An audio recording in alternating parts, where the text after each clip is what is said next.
അർഷിന്റെയും കുർസിയുടെയും നാഥൻ. നമ്മൾ സംസാരിക്കുന്നത് സർവ്വലോകങ്ങളുടെയും രക്ഷിതാവിനെ കുറിച്ചാണ്.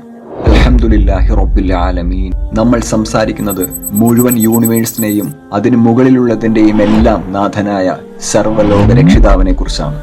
നിങ്ങൾക്കറിയാം, നമ്മൾ ജീവിക്കുന്നത് ഈ ഭൂമിയിലാണ്.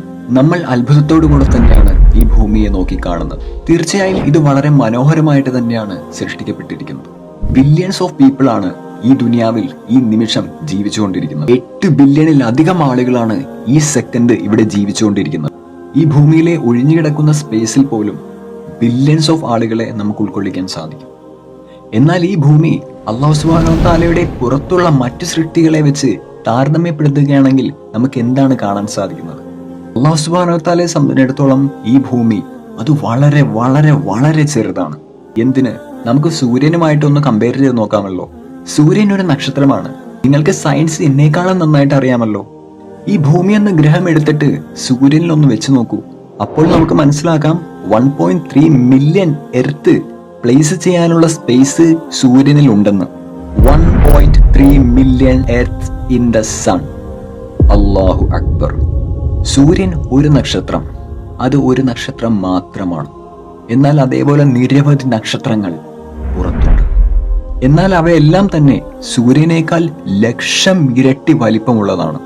നമുക്കറിയാം, ലക്ഷക്കണക്കിന് നക്ഷത്രങ്ങൾ കൂടുമ്പോഴാണ് ഒരു ഗാലക്സി ഉണ്ടാവുന്നത്.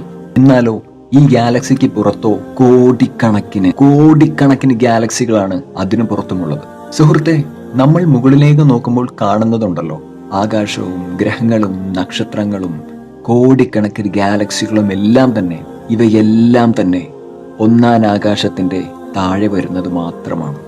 എന്നാൽ അള്ളാഹു 7 ആകാശങ്ങളുടെയും സൃഷ്ടാവാണ്. 7 ആകാശം. ഒരാകാശത്തിൽ നിന്ന് മറ്റൊരാകാശത്തിലേക്കുള്ള ദൂരം 500 വർഷത്തെ വഴിദൂരമാണ്. നിങ്ങൾക്കറിയാം, 500 വർഷത്തെ വഴിദൂരം എന്ന് പറഞ്ഞാൽ അത് എത്രമാത്രമായിരിക്കുമെന്ന്. എന്നാൽ അത് എത്ര സ്പീഡിലാണ്, അല്ലാഹു ആലം. അതുപോലെ തന്നെ 2-ാം ആകാശത്തിൽ നിന്ന് 3-ാം ആകാശത്തേക്കും 500 വർഷത്തെ വഴിദൂരമാണുള്ളത്. 3-ൽ നിന്ന് 4-ലേക്ക്, 4-ൽ നിന്ന് 5-ലേക്ക്, 5-ൽ നിന്ന് 6-ലേക്ക്, 6-ൽ നിന്ന് 7-ലേക്ക്.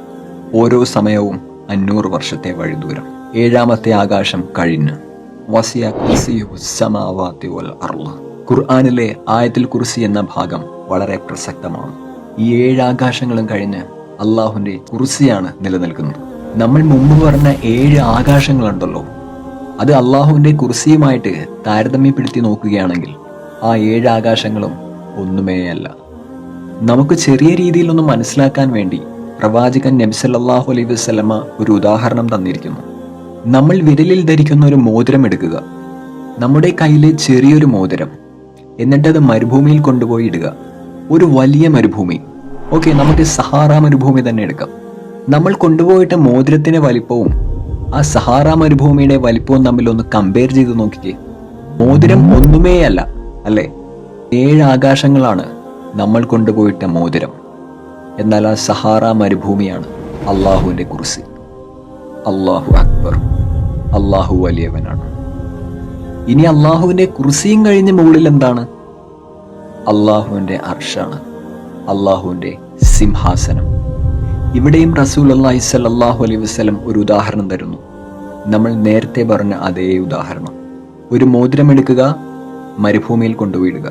ഇത്തവണ മോതിരമാണ് കുർസി, സഹാറ മരുഭൂമിയാണ് അർഷ്, അള്ളാഹുവിന്റെ സിംഹാസനം.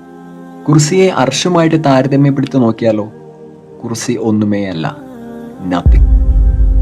അള്ളാഹുവിന്റെ ഈ അർഷിനെ മാലാഖമാരാണ് ചുമലിലേക്കുന്നത്. അല്ലാഹു അക്ബർ. അള്ളാഹു നമ്മുടെ ചിന്തകൾക്കും വളരെ വളരെ അതീതനാണ്. എന്താണ് അള്ളാഹുവിന്റെ വലിപ്പം? ആരാണ് അള്ളാഹു? എന്താണ് അള്ളാഹു? അതിനെ മുഴുവനായിട്ടും ഉൾക്കൊള്ളാൻ നമ്മുടെ ചെറിയ ബുദ്ധിക്ക് സാധ്യമല്ല. പ്രവാചകൻ സല്ലല്ലാഹു അലൈഹി വസല്ലം പറഞ്ഞു തന്നതല്ലാതെ നമുക്ക് വേറെ യാതൊരുവിധ അറിവുമില്ല. അല്ലാഹു അക്ബർ.